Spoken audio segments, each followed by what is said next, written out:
तकनीकी संस्थान मऊ में अनुसूचित जाति उप योजना के अंतर्गत 1 दिवसीय किसान प्रशिक्षण कार्यक्रम का आयोजन किया गया। इस कार्यक्रम में भारतीय बागवानी अनुसंधान संस्थान में विकसित की गई सब्जियों और फलों के नवीनतम किस्मों और उन्नत प्रौद्योगिकियों के बारे में किसानों को विस्तृत जानकारी दी। कार्यक्रम में 300 से अधिक किसानों ने अपनी उपस्थिति दर्ज कराई।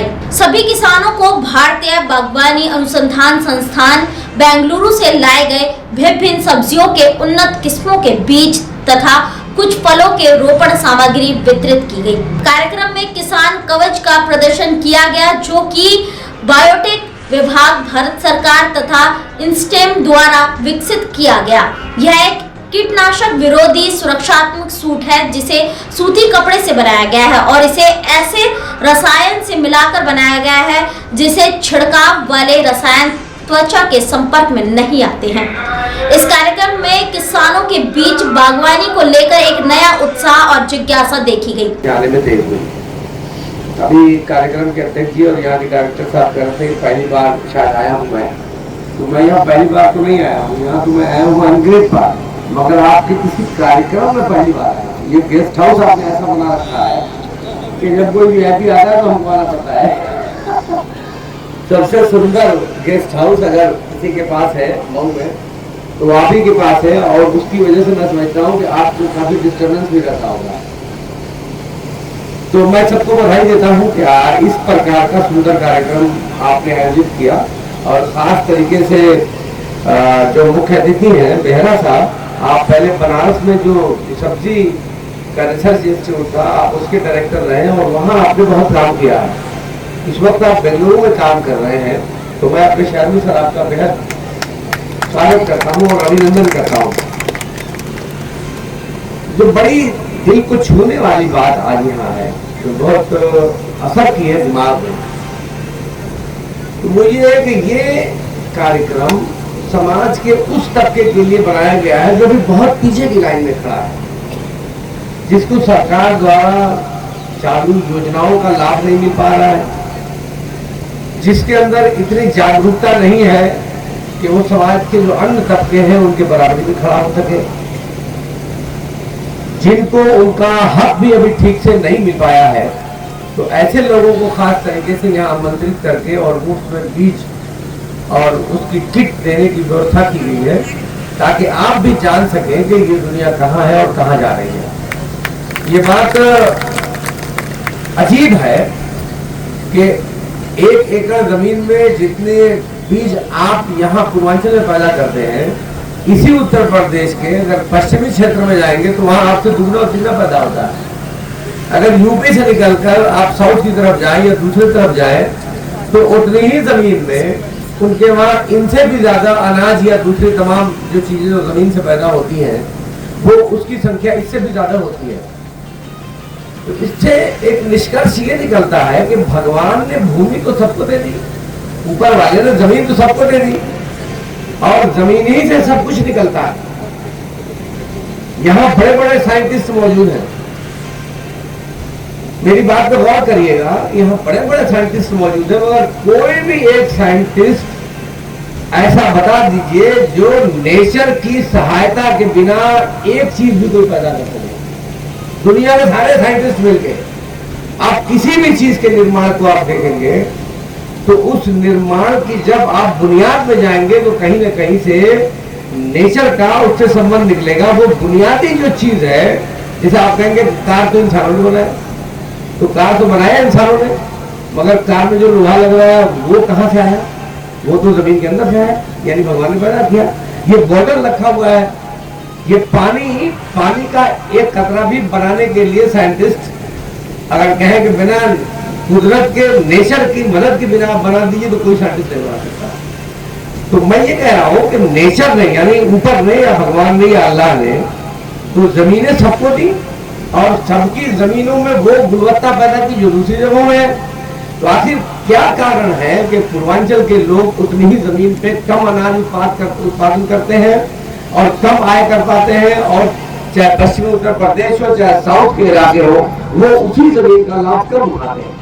इसका मतलब ये हुआ कि ऊपर वाले ने आपके साथ कोई अन्याय नहीं किया है, हमने खुद अपनी क्षमताओं को नहीं पहचाना है। हमने उन जमीनों को जो भगवान ने हमें उपलब्ध कराई है, तो हमने उन जमीनों का उपयोग जो करना चाहिए वो नहीं कर पा रहे। अब ये हम कह सकते हैं कि सरकार की कमी है, लेकिन सरकार की कमी कहने से हम अपनी जिम्मेदारियों से मुक्ति नहीं पा सकते। अभी बताया गया आपको कि एक अगर कोई रिसर्च हुई, कोई अखबार में खबर आ जाती है, तो दूसरे ही दिन किसान पहुंच जाते हैं कि साहब वो बीज दीजिए, जबकि अभी उस बीज का ढांचा ही तैयार नहीं हुआ है।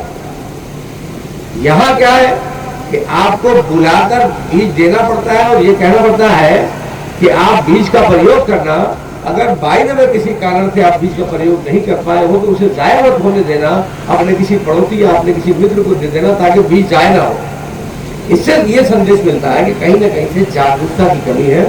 तो जागरूकता का कार्यक्रम भी चलाए जाने की जरूरत है, और इस प्रकार के कार्यक्रम बस्तियों में, खास तरीके से जो बड़ी दलित बस्तियां हैं सर, उन बस्तियों में भी ले जाकर करने की जरूरत है। ये इतना बड़ा जो क्षेत्र आप देख रहे हैं, तो इस क्षेत्र का निर्माण जो है लगभग 1996 में जो हमारे जनपद के जनक स्वर्गीय कल्पनाथ राय जी है, तो उनके सपनों की ये बुनियाद है।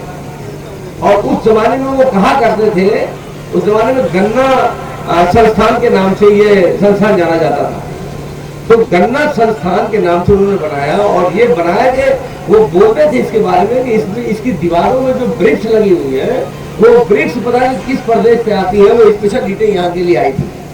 और बहुत उनको जुनून था कि एक ऐसी संस्थान यहाँ बनाए। लेकिन हमारी बदकिस्मती है कि गन्ना संस्थान तो यहाँ से उठ के पता नहीं देवरिया या कहाँ कहीं और चला गया, कानपुर चला गया शायद। लेकिन एक उससे बहुत बड़ी चीज सरकार ने बनाने में यहाँ के लोगों की मदद की कि यहाँ एक रिसर्च का काम हो रहा है कि हम अपनी उपज को कैसे बढ़ाएं और उपज में गुणवत्ता कैसे लाएं। तो ये चीजें हम सबको पैदा करनी है और जाननी है और सीखनी है। तो मैं आज तमाम लोगों का जो यहाँ उपस्थित हुए हैं, उन्हें दिल की गहराइयों से मैं बधाई देता हूँ। अभी ये हमारी सीमा से बाहर है, जो नगर पालिका की मेरी सीमा है, तो उस सीमा से हमारे बाहर है। लेकिन हम अपनी सीमा में तो दिशा निर्देश वाला सूचक बना ही सकते हैं, बता ही सकते हैं। तो हमारा, मैं समझता हूँ 75 से 80% की जो दूरी है शहर से, वो तो हमारे नगर पालिका क्षेत्र में आती ही है। तो हम अपने क्षेत्र में तो बना ही सकते हैं, और अगर जरूरत पड़ी तो नगर पालिका को कोई दिक्कत आती है तो हम लोग मिलकर भी कुछ सहयोग आर्थिक कर सकते हैं कि हम लोग कुछ जाति तौर से कुछ सहयोग करके उसको लगाएं। लेकिन ये बात दुरुस्त है कि इतना बड़ा संस्थान है, तो इतने बड़े संस्थान को और लोगों को जानने के लिए जो चीजें होनी चाहिए उसमें कमी है। तो इसको किया जाएगा इंशाअल्लाह। आपसे मेरा अनुरोध ये है कि वो जो चीज टाइप करानी है वो ठीक से आप मुझे एक पेपर टाइप करा भेज देंगे, तो शायद मुझे वो आसानी रहेगी। मैंने अपने इंजीनियर को बोला था, आप अंजनी साहब कई बार तो मेरे वहाँ गए और मिले, काफ़ी अच्छे आप व्यक्ति हैं। यहाँ जो उद्यान अधिकारी है, आपके साथ भी हम लोग मीटिंग होती है, और एक कमेटी जो पानी की जो है उसके लिए एक कमेटी का गठन भी हुआ है, जिसमें मुझे भी मेंबर बनाया गया है। तो वो स्वर्गीय कल्पनाथ राय जी ने जो एक पार्क बनाया था बहुत सबसे बड़ा, तो उसकी सुंदरता बढ़ाने के लिए। लेकिन मैं देख रहा हूँ कि आज देश इनसे कह रहा है तुमसे नहीं हो पाएगा। Can you understand the ignorance? We are not looking for your admiration. आपको अपना काम करना पड़ेगा। राजनीति देखिए चाणक्य न्यूज इंडिया के साथ।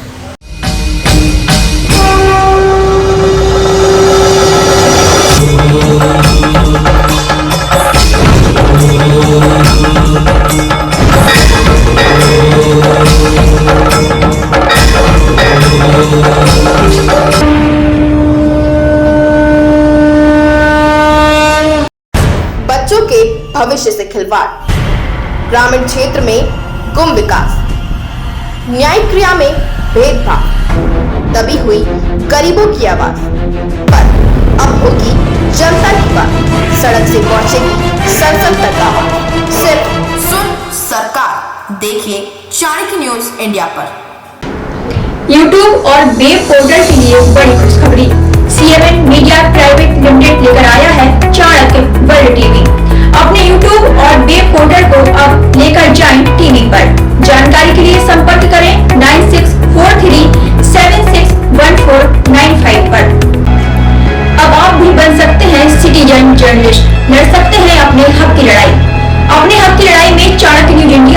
के साथ आज ही प्ले स्टोर से डाउनलोड करें